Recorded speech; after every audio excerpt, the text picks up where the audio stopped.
पहले माननीय मुख्यमंत्री महोदय प्रेस वार्ता के मुख्य बिंदुओं पर प्रकाश डालेंगे और उसके बाद जब उनका संबोधन समाप्त हो जाएगा तो वो प्रश्न उसके लिए खुला रहेगा।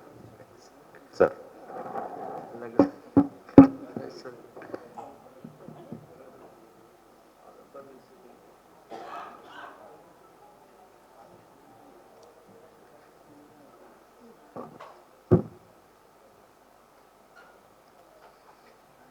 आप सब पत्रकार एवं छायाकार मित्रों का मैं स्वागत करता हूं। हमारे साथ मेरे कैबिनेट के सहयोगी मंत्री कृष्ण बेदी जी, कैबिनेट के हमारे दूसरे मंत्री कृष्णलाल कुमार जी, विपुल गोयल जी और उपस्थित सभी पत्रकार साथियों का हार्दिक स्वागत और अभिनंदन करता हूं। आज की प्रेस वार्ता का विषय देश के यशस्वी प्रधानमंत्री परमादरणीय नरेंद्र मोदी जी का हरियाणा में आगमन को लेकर के है। देश के यशस्वी प्रधानमंत्री आदरणीय नरेंद्र मोदी जी आगामी 14 अप्रैल को हरियाणा की पावन धरा पर पधार रहे हैं। आदरणीय प्रधानमंत्री जी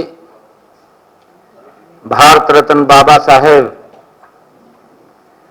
डॉक्टर भीमराव अंबेडकर जी की जयंती पर आयोजित राज्य स्तरीय समारोह में मुख्य अतिथि के रूप में शामिल होंगे और हमें आशीर्वाद देंगे। उनके जैसे कर्मयोगी का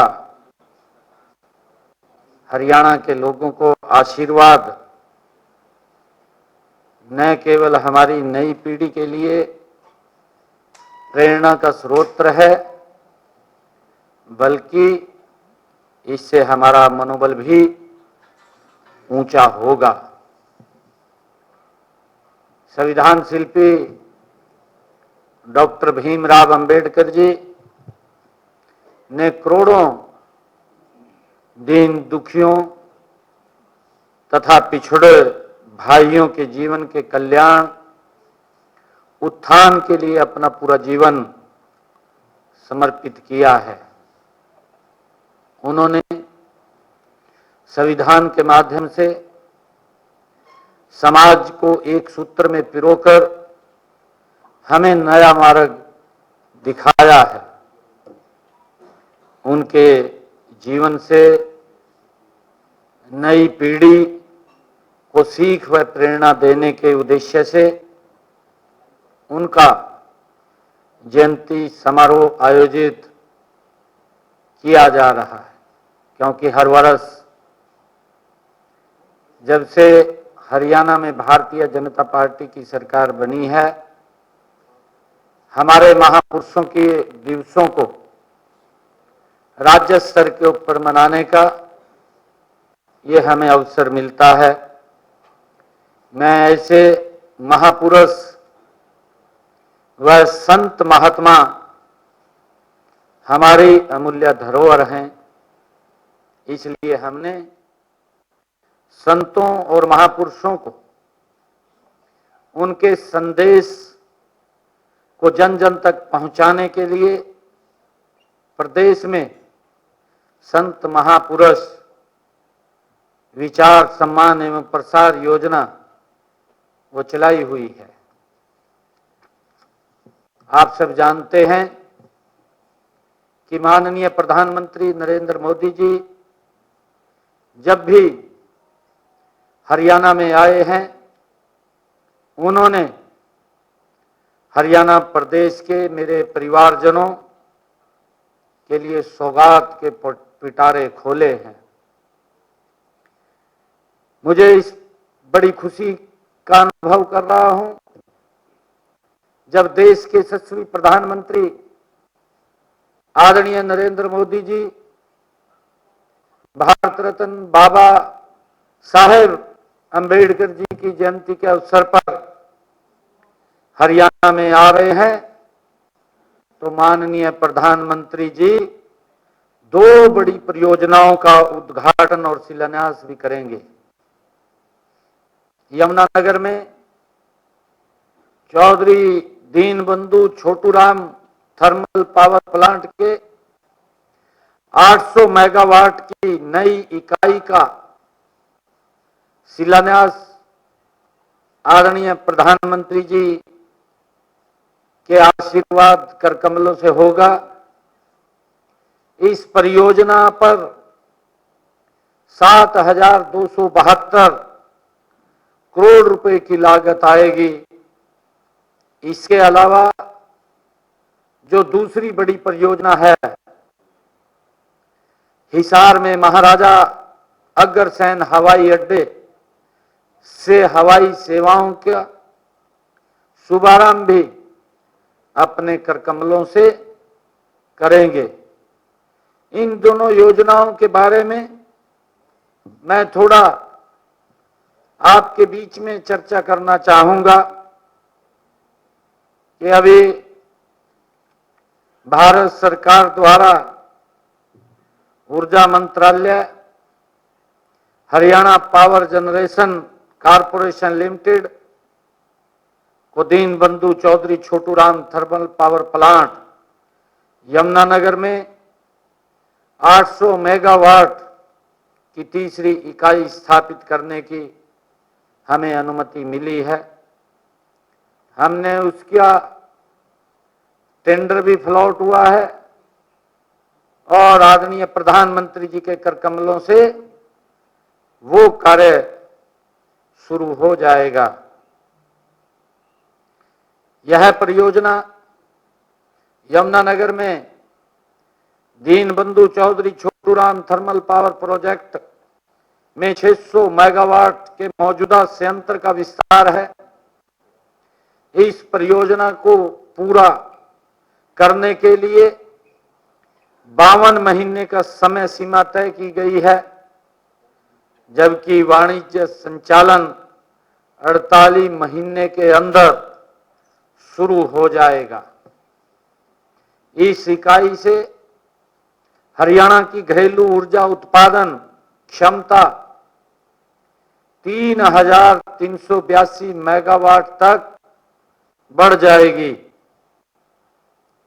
वर्तमान में राज्य में लगभग 14,000 मेगावाट बिजली उपलब्ध है। इससे 2,582 मेगावाट HPGCL द्वारा उत्पन्न की जाती है। इस परियोजना की जो केंद्रीय पर्यावरण एवं जलवायु परिवर्तन मंत्रालय से भी क्लीयरेंस हो गई है। हरियाणा राज्य पोल्यूशन बोर्ड नियंत्रण बोर्ड से भी इस परियोजना की को मंजूरी मिल चुकी है। और इसी प्रकार देश के यशस्वी प्रधानमंत्री आदरणीय नरेंद्र मोदी जी महाराजा अग्रसेन हवाई अड्डे से हवाई सेवाओं का शुभारंभ अपने कर कमलों से हरियाणा वासियों को नई सौगात देंगे। मुझे खुशी है बोर्ड से भी इस परियोजना की को मंजूरी मिल चुकी है। और इसी प्रकार देश के यशस्वी प्रधानमंत्री आदरणीय नरेंद्र मोदी जी महाराजा अग्रसेन हवाई अड्डे से हवाई सेवाओं का शुभारंभ अपने कर कमलों से हरियाणा वासियों को नई सौगात देंगे। मुझे खुशी है कि हिसार में महाराजा अग्रसेन जी के नाम से पहला ये हवाई अड्डा, जिसका शुभारंभ देश के यशस्वी प्रधानमंत्री जी के कर कमलों से हो रहा है। यह हवाई अड्डा हिसार में एकीकृत विमानन हब का निर्माण 7200 एकड़ क्षेत्र में किया जा रहा है। इसमें से 4200 एकड़ में हवाई अड्डे और 3000 एकड़ में समेकित विनिर्माण क्लस्टर, इंटीग्रेटेड मैन्युफैक्चरिंग क्लस्टर स्थापित किया जा रहा है। हवाई अड्डे को विकास परियोजना 3 चरणों में पूरी की जा रही है। पहले चरण का काम पूरा हो चुका है। इसमें एक टर्मिनल तैयार है।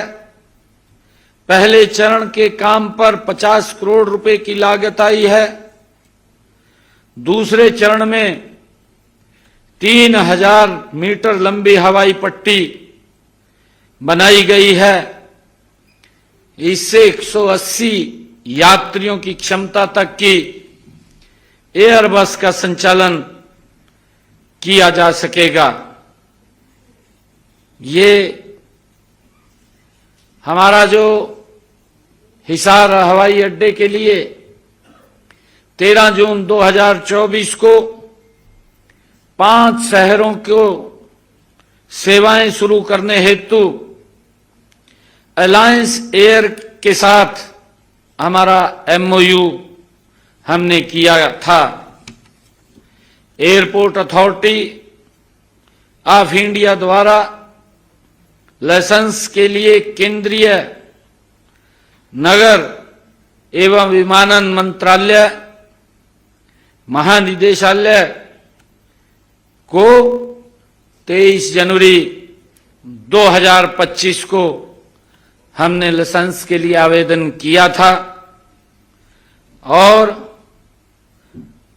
28 फरवरी 2025 को ये हमें दे दिया गया। केंद्रीय नगर विमानन महानिदेशालय ने 13 मार्च 2025 को एयरपोर्ट अथॉरिटी ऑफ इंडिया को लाइसेंस वो जारी कर दिया गया। हमें खुशी है कि हमने अपने 17 मार्च के बजट भाषण में भी हिसार से अयोध्या, जयपुर, चंडीगढ़, अहमदाबाद व जम्मू के लिए हवाई सेवा प्रारंभ करने की घोषणा की थी। महाराजा अग्रसेन हिसार हवाई अड्डे से हवाई सेवाएं शुरू होने से इन सब शहरों के लिए हवाई सेवा शुरू की जाएगी। माननीय प्रधानमंत्री जी ने हरियाणा की धरा से जो भी अभियान की शुरू किए हैं वो देश में जन आंदोलन बने हैं। देश के यशस्वी प्रधानमंत्री जी ने चाहे स्वच्छता का अभियान हो, चाहे स्वच्छता का अभियान हो, चाहे बेटी बचाओ बेटी पढ़ाओ का अभियान हो, इन सब को बचाने के लिए आदरणीय प्रधानमंत्री जी ने सामाजिक चेतना को ये सब जन आंदोलन बन चुके हैं।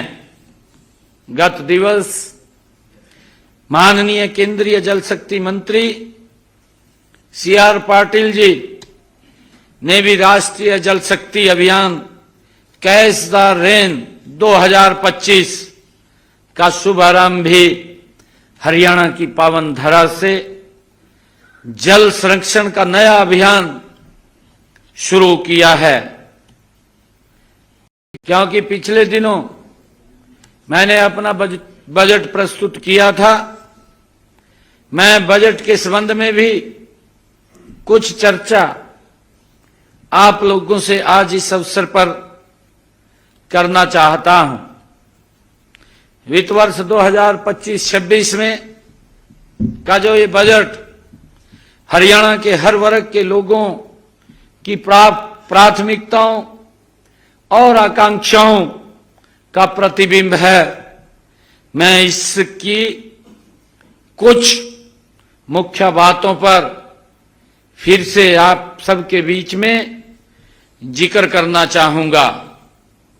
मैंने बजट में अपने संकल्प पत्र के 90 संकल्प इसी वर्ष पूरे करने का संकल्प व्यक्त किया है।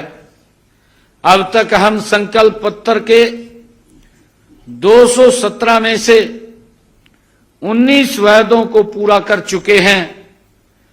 14 वायदे जल्दी ही इसमें जुड़ जाएंगे।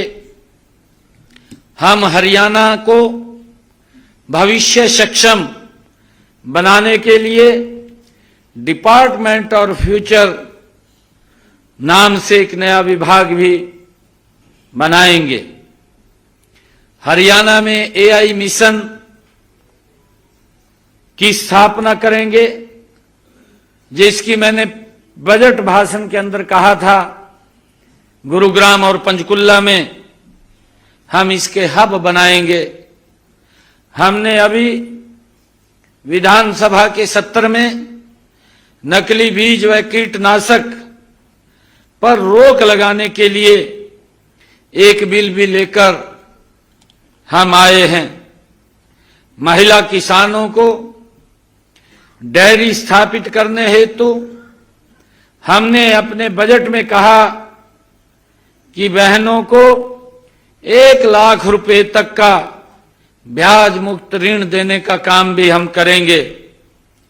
हमने ये भी कहा है कि हरियाणा प्रदेश के हर 10 किलोमीटर पर एक नया मॉडल संस्कृत स्कूल खोला जाएगा, जिससे कि हमारे युवाओं को अच्छी और सस्ती एजुकेशन मिल सके। उसको लेकर के हम हर 10 किलोमीटर पर एक संस्कृत मॉडल स्कूल हम खोलने जा रहे हैं। इसी कड़ी में हर जिला में एक राजकीय मॉडल संस्कृत महाविद्यालय, संस्कृत विद्यालय में centre of excellence in sports भी बनाया जाएगा। हर जिले में एक राजकीय मॉडल संस्कृत विद्यालय को centre of excellence in skill बनाया जाएगा। 10वीं से 12वीं के विद्यार्थियों के लिए हर वर्ष हरियाणा मैथ ओलंपियाड आयोजित किया जाएगा।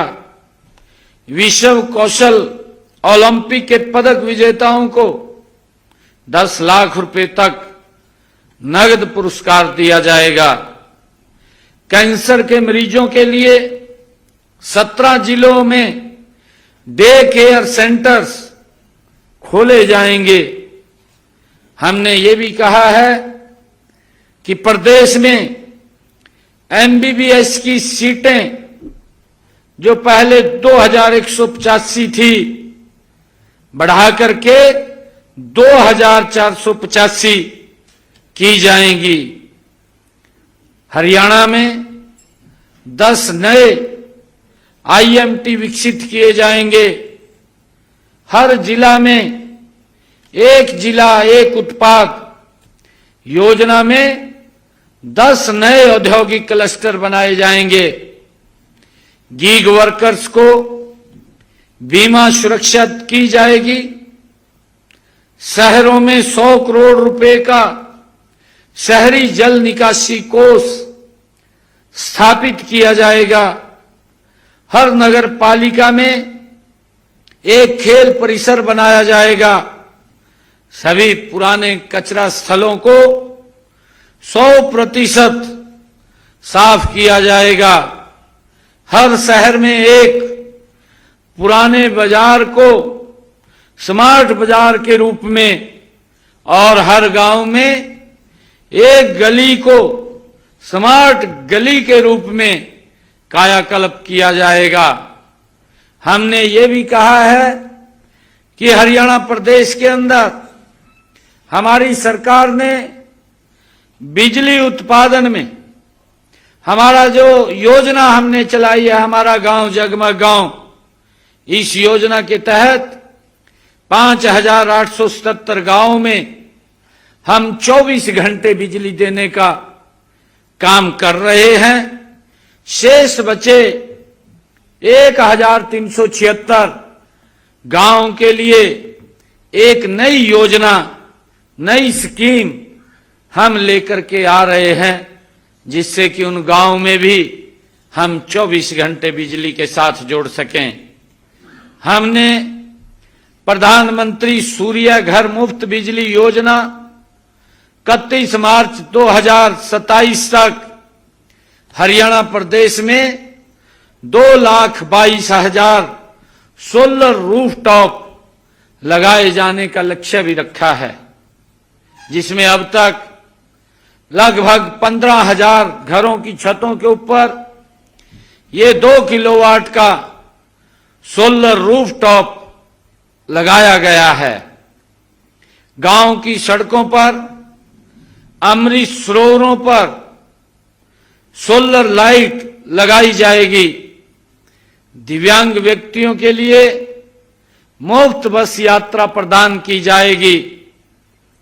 गुरुग्राम, नूह जिलों में 10,000 एकड़ पर भूमि पर अंतर्राष्ट्रीय स्तर की अरावली जंगल सफारी बनाई जाएगी। यमुनानगर में फॉरेस्ट रिसर्च इंस्टीट्यूट बनाया जाएगा। लड़कियों के लिए किशोरी योजना सभी 22 जिलों में लागू की जाएगी। यह भी निर्णय हमने किया है।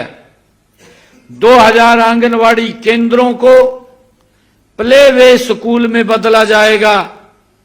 2,000 आंगनवाड़ी केंद्रों को सक्षम आंगनवाड़ी केंद्र में बदला जाएगा। 1 अप्रैल से सभी 21 प्रकार की दिव्यांगताओं के लिए वित्तीय सहायता प्रदान की जाएगी। हमने कल ही, क्योंकि हमने अपने बजट में भी इस बात की घोषणा की थी, हरियाणा प्रदेश के ऐसे करदाताओं की सहूलियत के लिए सरकार वन टाइम सेटलमेंट योजना, जिसका कल मैंने कुरुक्षेत्र से शुभारंभ किया। हरियाणा प्रदेश के लाखों ऐसे हमारे व्यापारी जो जिस लिटिगेशन के अंदर थे, उसको लेकर के OTS one time settlement scheme हम लेकर के आए हैं। कल मैंने कुरुक्षेत्र से उसको लॉन्च किया है। 180 दिन के लिए ये योजना हमारे व्यापारी भाई इससे जुड़ करके वो पूरा लाभ उठा सकेंगे। हमने जो 1 लाख रुपए से लेकर के 10 लाख रुपए तक जो हमारे छोटे व्यापारी हैं, जिनके लिटिगेशन के टैक्स के मामले कोर्ट में हैं, उसका मूल का 1 लाख तो माफ होगा, उसका पूरा पेनल्टी और ब्याज भी माफ होगा, और उसके साथ साथ उसको 40% उस मूल का देना होगा। ये निर्णय हमने किया है। जो व्यापारियों का 10 लाख से लेकर के 10 करोड़ रुपए तक हैं, ऐसे व्यापारियों को इस वन टाइम सेटलमेंट स्कीम के अंदर हम जो सुविधा हम दे रहे हैं कि जो 10 लाख से लेकर के 10 करोड़ रुपए तक के हमारे व्यापारी हैं, उनका पूरा पेनल्टी और ब्याज तो माफ होगा, उस मूल में से भी 50% उसे देना होगा। वो 50% भी हमने माफ किया है। और तीसरी स्कीम जो 10 करोड़ से लेकर के ऊपर की है, ऐसे सब व्यापारियों को हमने पेनल्टी और ब्याज पूर्ण रूप से उसका माफ किया है। बाकी उसने अपना मूल वो देना होगा। मुझे ये पूर्ण विश्वास है हमारे हरियाणा प्रदेश के व्यापारी इस स्कीम का लाभ उठाएंगे और लाभ उठा करके उस लिटिगेशन को वो समाप्त करेंगे। हमने ये भी निर्णय किया है कि पिछले 3 से 4 वर्षों के ऑडिट एक ही बार में किए जाएंगे ताकि व्यापारियों को बार बार दफ्तरों के चक्कर न लगाने पड़े। हरियाणा के कर्मचारियों को यूपीएस का लाभ दिया जाएगा।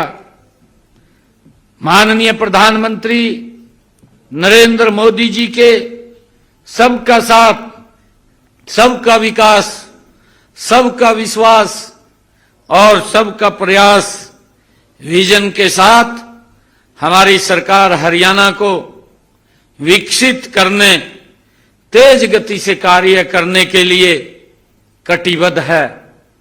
आदरणीय प्रधानमंत्री जी का जो विजन है 2047 तक भारत को गति से विकसित राष्ट्र बनाना, हरियाणा भी उनके साथ कंधे से कंधा मिला करके विकसित हरियाणा के साथ साथ विकसित भारत में अपना महत्वपूर्ण योगदान देगा।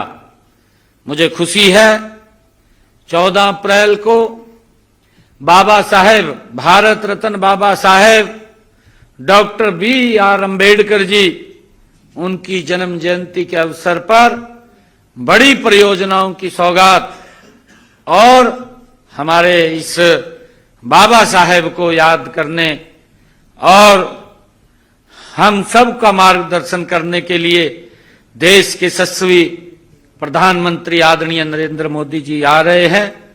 हमारा हरियाणा वासियों का बड़ा सौभाग्य है कि उनका हमें मार्गदर्शन डॉक्टर भीमराव अंबेडकर जी की जयंती के अवसर पर मिलेगा और हरियाणा विकास की मामले में नई ऊंचाइयों के ऊपर जाएगा। बहुत बहुत धन्यवाद।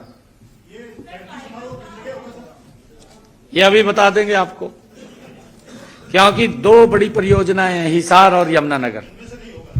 सर ये जो दोनों जगह भी हो सकता है। नहीं, अभी बताएंगे आपको, मैं तो अपनी तरफ से कह रहा हूं। ये हिसार में पहले आएंगे, यमुनानगर में पहले आएंगे? ये पूरी की पूरी आपको जानकारी हम देंगे। ये सर अपने पावर जनरेशन का बताया है। जी, ये टारगेट पूरा होने के बाद हम पावर प्लस होंगे या डिमांड में कुछ डिफरेंस रहेगा? नहीं, देखिए आने वाले समय के अंदर हम सब बिजली के ऊपर आधारित हो रहे हैं। आज आप देख रहे हैं इलेक्ट्रिक बसें भी आ गई हैं, इलेक्ट्रिक कारें आ गई हैं, इलेक्ट्रिक स्कूटर आ गए हैं और जितनी कंजम्पशन लगातार बढ़ रही है इलेक्ट्रिक की, इलेक्ट्रिक ट्रेन चल रही है आपके सामने, सारा का सारा बिजली के ऊपर हो रहा है। ये हम आने वाले समय के अंदर और गति से बिजली की ज्यादा खपत होगी क्योंकि उसी के ऊपर आधारित है। डीजल पेट्रोल के ऊपर तो कम हम आधारित होंगे, ज्यादा तो बिजली के ऊपर आधारित होंगे। तो पहले ही हम उस बिजली के अंदर आत्मनिर्भर हो जाएं, क्योंकि ये हमारा जो एक थर्मल पावर 800 मेगावाट का जिसका शिलान्यास कर रहे हैं, इसके साथ साथ हमने पानीपत के अंदर भी उसकी डीपीआर तैयार कर रहे हैं। वहां पर भी अलग से 2 यूनिट का निर्माण वहां होगा और खेतड़ के अंदर भी होगा, क्योंकि आने वाले समय के अंदर बिजली के ऊपर ही हम आधारित हैं। मेन तो बिजली के ऊपर चलेगा। और मैं यही आग्रह हम कर रहे हैं कि जब हमारे पास बिजली पूर्ण है तभी हम 24 घंटे गांव के अंदर भी बिजली उपलब्ध करा रहे हैं। शहर गांव के अंदर ये हरियाणा, नहीं तो आप देख रहे हैं राजनीति की भेंट चढ़ता रहता था। आश्वासन तो लोग देते थे कि हम बिजली 24 घंटे देंगे, परंतु नहीं दे पाते थे। ना नीति थी, ना योजना थी, कुछ भी नहीं था। परंतु पिछले 10 वर्षों के अंदर मोदी जी के नेतृत्व के अंदर हमने पूरे हरियाणा के अंदर जो मैंने बताया है कि लगभग 1300 62 के करीब में ऐसे गांव हैं जिनमें हम 24 घंटे बिजली नहीं दे पा रहे, और वो भी हमने जो पैरामीटर्स तय किए थे, हम ग्रामीण लोगों से को बातचीत करके, उनसे वार्तालाप करके उनके अंदर भी 24 घंटे बिजली देना चाहते हैं। हरियाणा का एक भी कोई गांव 24 घंटे बिजली से न जुड़े ऐसा नहीं होगा। हम उसके लिए लगे हुए हैं। हमने गांव के लोगों से भी कहा है कि आप आगे निकल करके आए, इसमें सहयोग करें, क्योंकि आने वाला समय ये बिजली के ऊपर है। घर के अंदर भी अगर हम देखें, सारा का सारा काम बिजली के ऊपर हो गया।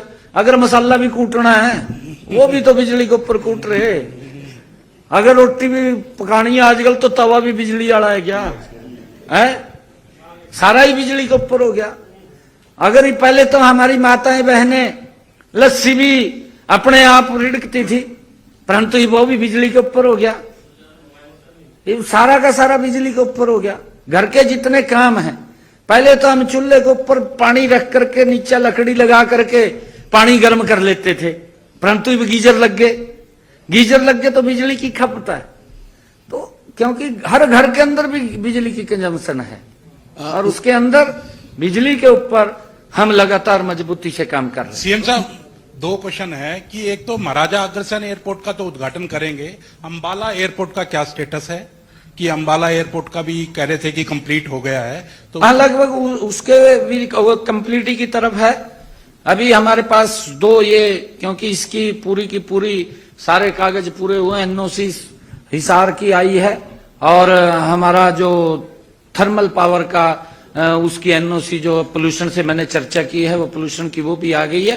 क्योंकि आदरणीय प्रधानमंत्री जी जब आ रहे हैं तो बड़ी परियोजनाएं हैं दोनों, और डॉक्टर भीमराव अंबेडकर जी की जन्म जयंती के अवसर पर बड़ी सौगातें हरियाणा के लोगों को मिलेगी। हम सबका सौभाग्य है। सीएम साहब, दूसरा क्वेश्चन ये है कि गन कल्चर पर जो गाने हरियाणा के अंदर चल रहे हैं, उनको रोक लगाने की सरकार ने अब पहल कर दी है। साइबर डिपार्टमेंट उन गानों को हटा रहा है। कोई ऐसा कानून भी सरकार बना सकती है कि गन कल्चर के गाने ना प्रमोट किए जाएं, जिससे कि युवा भटक रहा है, बंदूकें लेकर के लहराते हैं, हवा में लहराते हुए नजर आते हैं, तो कोई ऐसा कानून भी सरकार ला सकती है?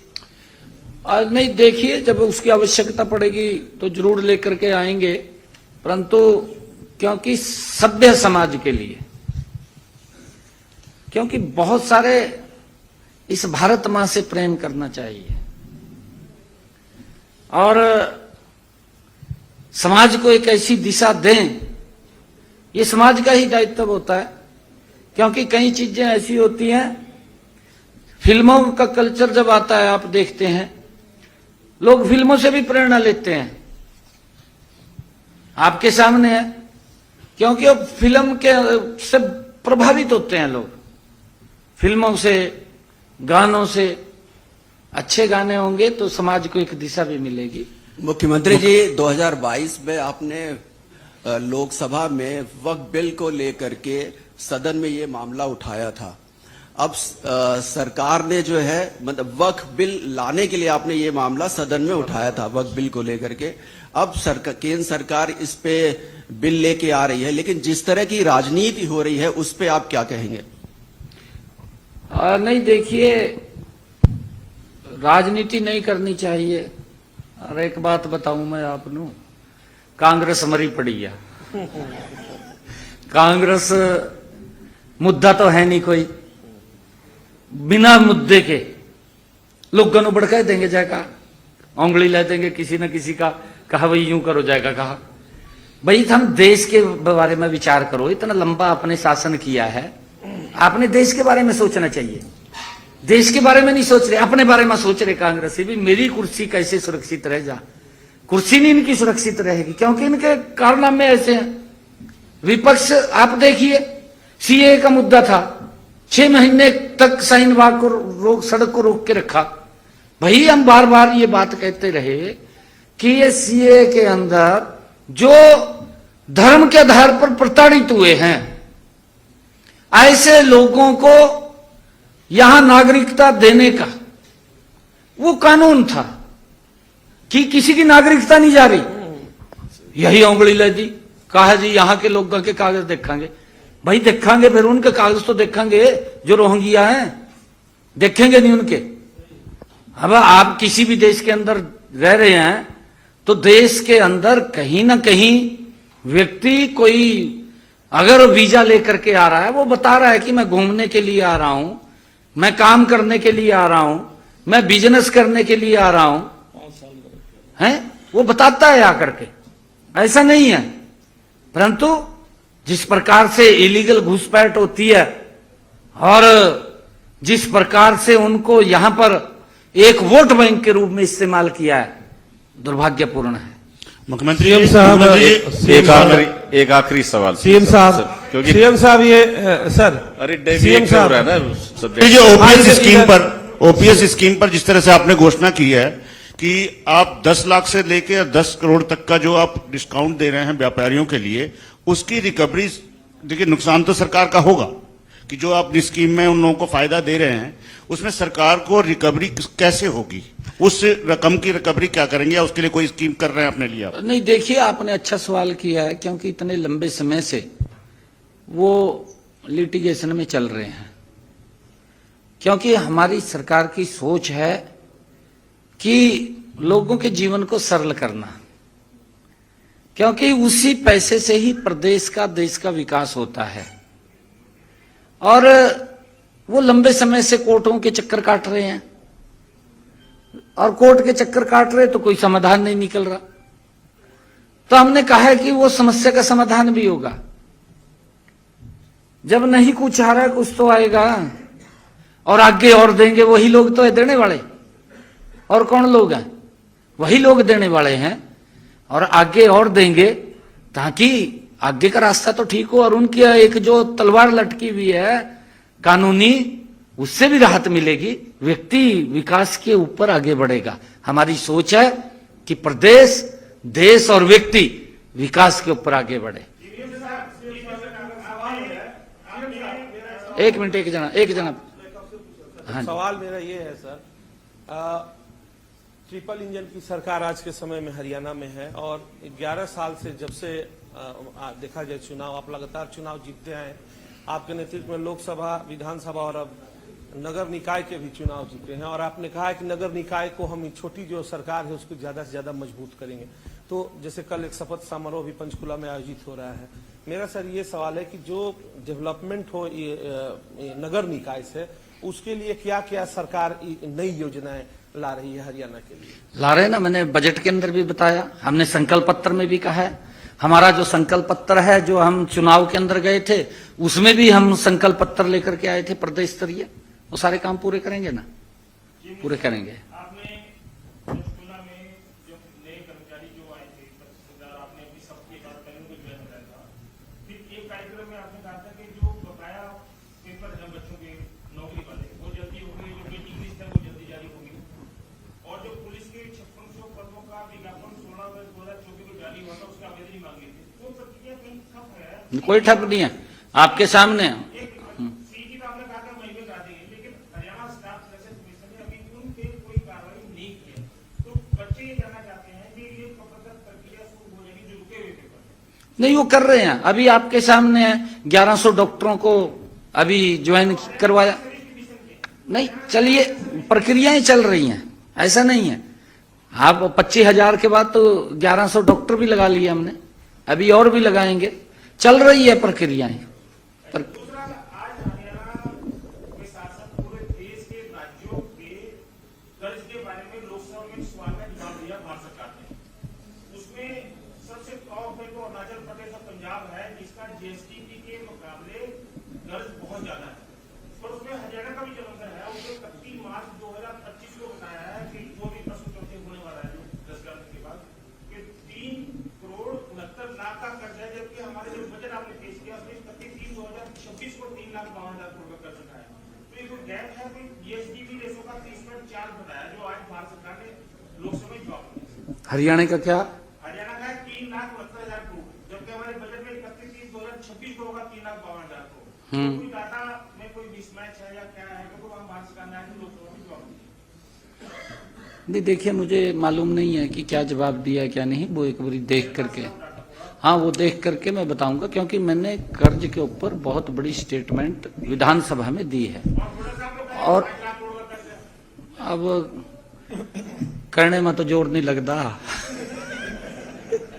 कहने में क्या जोर लग रहा, 10,000 करोड़ का हो गया।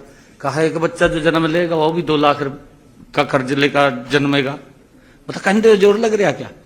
हम बार बार कह रहे हैं, हमने कहा हरियाणा के अंदर हम बिल्कुल अपनी चादर से बाहर नहीं है। मैंने ये भी कहा, आंकड़ों के सहित कहा है कि 2014-15 में जो लोन की परसेंटेज थी, जो लोन इन्होंने लिया था, ये तो हमने नहीं लिया था, ये तो हुड्डा साहब ने लिया था, जो वो परसेंटेज थी आज भी वही परसेंटेज है, और उससे भी हम नीचे लेकर के आ रहे हैं उसको। फिर कहाँ ये बगैर मतलब की बातें करते हैं। अभी भी मैं जब रिप्लाई दूंगा उसके अंदर बताऊंगा मैं। Thank you.